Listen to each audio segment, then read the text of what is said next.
لا إله إلا الله محمد رسول الله لا إله إلا الله محمد رسول الله لا إله إلا الله محمد اللهم صل وسلم وبارك على سيدنا وحبيبنا وشفيعنا محمد صلی اللہ علیہ وآلہ وسلم۔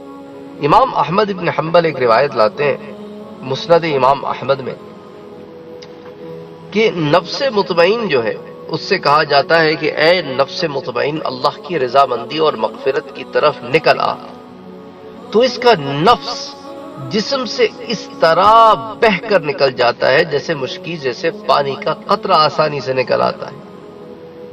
اگرچہ جب ملک الموت اس کی روح کو نکال لیتے ہیں تو فرشتے اسے آگ جھپکنے کی مقدار بھی ان کے ہاتھوں میں نہیں چھوڑتے اور ان کو جنتی کفنوں اور خوشبوؤں میں رکھ دیتے ہیں، تو اس سے روح زمین کی بہترین مشک سی خوشبو مہکتی ہے۔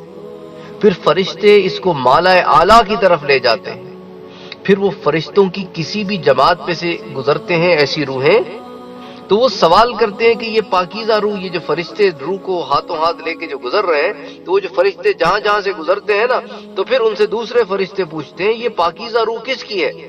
فرشتے اس کا وہ نام بتاتے ہیں جو دنیا میں اس کا بہترین نام تھا، یہاں تک کہ آسمان دنیا پر لے جاتے ہیں، پھر وہاں سے 7ویں آسمان تک۔ تو اب آپ یہ دیکھیں کہ اللہ عز و جل نے کیا انتظام کیا ہے کہ یہاں مومن کی روح آرام سے نکلی اور فرشتوں نے ہاتھوں ہاتھ لیا، کفن پہنایا، خوشبو مشکی اس سے نکل رہی ہے اور فرشتے ہاتھوں میں لیتے ہوئے اس کو مالائے اعلیٰ تک لے جاتے ہیں، اور وہ جہاں جہاں گزرتی ہے وہ جو فرشتے ملتے ہیں وہ کہتے ہیں کہ یہ کون ہے، کس کی روح ہے، اتنی خوشبو، اتنا اہتمام، تو پھر وہ بتاتے ہیں کس کی روح ہے، اور وہ آسمانوں میں اور زمین میں ہر طرف اللہ عز و جل جو ہے اس کا نام جو ہے وہ سب کی زبان زد و عام پر آ جاتا ہے۔ اچھا، پھر اس کے بعد جب یہ روح جو ہے وہ اپنا سارا سفر کر کے آسمانوں پر پہنچتی ہے اور وہاں اس کو لے جاتے ہیں آسمان تک، تو پھر اللہ عز و جل فرماتے ہیں کہ اس کی کتاب کو علیین میں لکھو اور اس کو زمین کی طرف واپس لے جاؤ، تو پھر مردے کی روح اس کے جسم میں واپس لوٹائی جاتی ہے، اور وہ فرشتے یعنی منکر نکیر آ کر اسے پھر قبر میں بٹھاتے ہیں اور اس سے سوال کرتے ہیں کہ من ربک، تیرا رب کون ہے، ما دینک، تیرا دین کیا ہے، وہ کہتا ہے میرا رب اللہ ہے اور اسلام میرا دین ہے۔ پھر سوال کرتے ہیں کہ یہ شخص جو تمہاری طرف اور تم میں بھیجے گئے کون ہے، وہ کہتا ہے وہ اللہ کے رسول صلی اللہ علیہ وآلہ وسلم ہے۔ پھر سوال کرتے ہیں اور تمہارا علم کیا ہے، کہتا ہے میں نے اللہ کی کتاب کو پڑھا اور اس پر ایمان لایا اور اس کی تصدیق کی۔ تو آسمان سے ایک منادی پکارتا ہے بے شک میرے بندے نے سچ کہا، اس کے لیے جنتی بستر بچھاؤ۔ اللہ اکبر، اللہ اکبر۔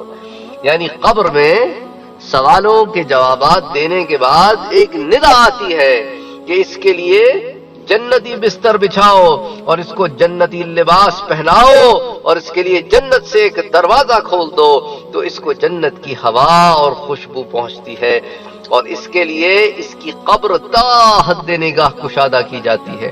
پھر اس کے پاس ایک خوبصورت لباس اور اچھی خوشبو والا شخص آتا ہے اور کہتا ہے تجھے خوشخبری ہو، یہ تیرا وہ دن ہے جس کا تجھ سے وعدہ کیا گیا تھا۔ پس یہ قبر والا اس سے کہتا ہے تو کون ہے، تمہارے چہرے سے خیر و بھلائی نظر آتی ہے، تو وہ کہتا ہے میں تیرا نیک عمل ہوں۔ تو وہ مردہ اس سے کہتا ہے، تو مردہ کہتا ہے کہ اے اللہ قیامت قائم فرما، اے رب قیامت قائم فرما کہ میں اپنے اہل و عیال اور مال و دولت کی طرف لوٹ جاؤں تاکہ ان کو ان کی انعامات کی خبر دوں۔ سبحان اللہ، تاکہ ان کو ان انعامات کی خبر دوں۔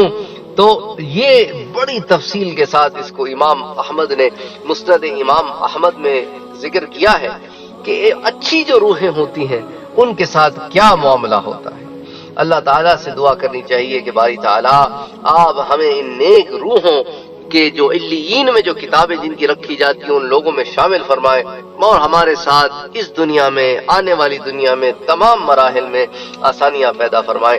اچھا، ابن ابی دنیا سے مرفوعاً روایت ہے کہ جب مومن قریب المرگ ہوتا ہے اور جو اللہ تعالیٰ نے اس کے لیے تیار کر رکھا ہے وہ دیکھتا ہے تو حرص کی بنا پر اپنی جان کو نکال رہا ہوتا ہے کہ وہ نکل جائے، تو اس وقت وہ اللہ کی ملاقات کو پسند کرتا ہے. تو اب وہ جو پسند ہو تو وہ دیکھتا ہے نا کہ او یہ تو یہ حال ہے، میں تو سرخرو ہو گیا، میں تو کامیاب ہو گیا، یہ تو فرشتے ہیں اور سلام ہو رہا ہے اور فرشتے ہاتھوں ہاتھ لے رہے ہیں اور جنت سے کفن آیا ہے اور خوشبوئیں ہیں. یہ تو ایک عالم دیکھتا ہے. وہ کہتا ہے باری تعالیٰ ابھی چند منٹ کی نکلنے کی ابھی نکال دے. سبحان اللہ سبحان اللہ سبحان اللہ. تو اللہ تعالیٰ کے جو نیک بندے ہوتے ہیں ان کے لیے اللہ تعالیٰ خاص انتظام فرماتے ہیں. اچھا، حضرت ضحاک نے فرمایا جب مومن بندے کی روح قبض کی جاتی ہے تو اسے آسمان کی طرف لے جایا جاتا ہے، تو اس کے ساتھ مقربون فرشتے جاتے ہیں، پھر اسے دوسرے آسمان، پھر تیسرے آسمان، پھر چوتھے آسمان، پھر پانچویں، پھر چھٹے، ساتویں آسمان پر سے گزارتے ہوئے سدرۃ المنتہا تک لے جاتے ہیں. پھر فرشتے کہتے ہیں اے ہمارے رب یہ تیرا فلاں بندہ ہے، حالانکہ اللہ تعالیٰ اسے زیادہ جانتا ہے. پھر اس بندے کو عذاب سے چھٹکارے کا مہر لگا ہوا پروانہ مل جاتا ہے. چنانچہ اللہ تعالیٰ کے فرمان، یہ سورہ مطففین کی جو آیت ہے، کلا ان کتاب الابرار لفی علین وما ادراک ما علین کتاب مرقوم یشہدہ المقربون. ہرگز نہیں، بے شک نیکوں کا اعمال نامہ علیین میں ہے، اور تو کیا جانے کہ علیین کیا ہے.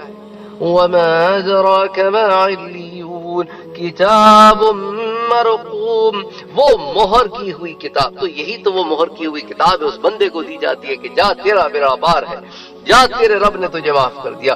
تو مقرب فرشتے جس کی زیارت کرتے ہیں، یشہدہ المقربون. تو سورہ مطففین کی آیہ نمبر 19، 20، 21 کا یہی مقصد ہے. تو اس روایت کو جو حضرت ضحاک کا قول ہے، اس کو کتاب الاخلاص ایک کتاب ہے جس کو لکھا ہے عبد الرحیم الارانی نے، انہوں نے یہ کتاب تصنیف کی ہے، تو اس کے اندر یہ روایت آتی ہے. حضرت سیدنا ابو سعید خدری رضی اللہ تعالیٰ عنہ فرماتے ہیں کہ حضور اکرم صلی اللہ علیہ وآلہ وسلم نے فرمایا جب مومن بندہ آخرت کی طرف جانے والا اور دنیا سے منہ موڑنے والا ہوتا ہے تو آسمان سے فرشتے اترتے ہیں، گویا ان کے چہرے سورج کی طرح روشن ہیں. وہ اپنے ساتھ اس کا جنتی کفن اور خوشبو لائے ہوتے ہیں. یہ فرشتے اس طرح بیٹھتے ہیں کہ شخص ان کو دیکھتا ہے. پھر جب اس کی روح نکلتی ہے تو آسمان اور زمین میں جو فرشتے ہیں سب اس کے لیے استغفار کرتے ہیں. اللہ اکبر اللہ اکبر اللہ اکبر.